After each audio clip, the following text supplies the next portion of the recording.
When it comes to cancer treatment, just across the board, how important is nutrition during the treatment itself?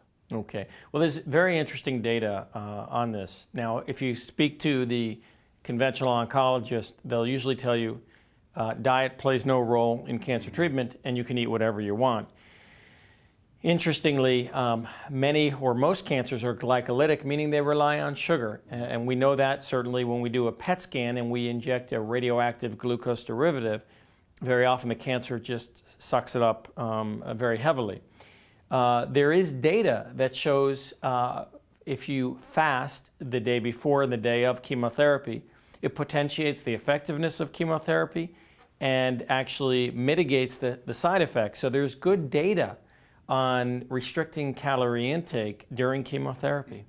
Your website mentions pH manipulation therapy. Can you explain what that is? Sure. That's a term that I coined, and it started from my research back about 7 or 8 years ago. And the bottom line is this, that the cancers that are glycolytic, meaning relying on sugar for energy, when they process sugar through what's called glycolysis, the end product is lactic acid. So these cancers that rely on sugar make a lot of lactic acid. Well, they in turn, when they process the sugar and make lactic acid, they must pump the lactic acid out of their cells. If you eat, you must excrete. Well, when they pump the acid out of their cells, it saves them cells from dying from acidosis because they got rid of their acid, and it makes the extracellular milieu outside the cancer cells very acidic.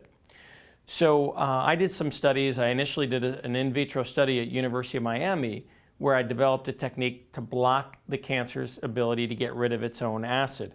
So the bottom line is encouraging the cancer cells to eat, to feed on sugar, but not letting it get rid of its waste. So pH manipulation therapy is a technique where we actually feed the cancer sugar, but we employ a series of drugs that block the ability to get rid of its own acid.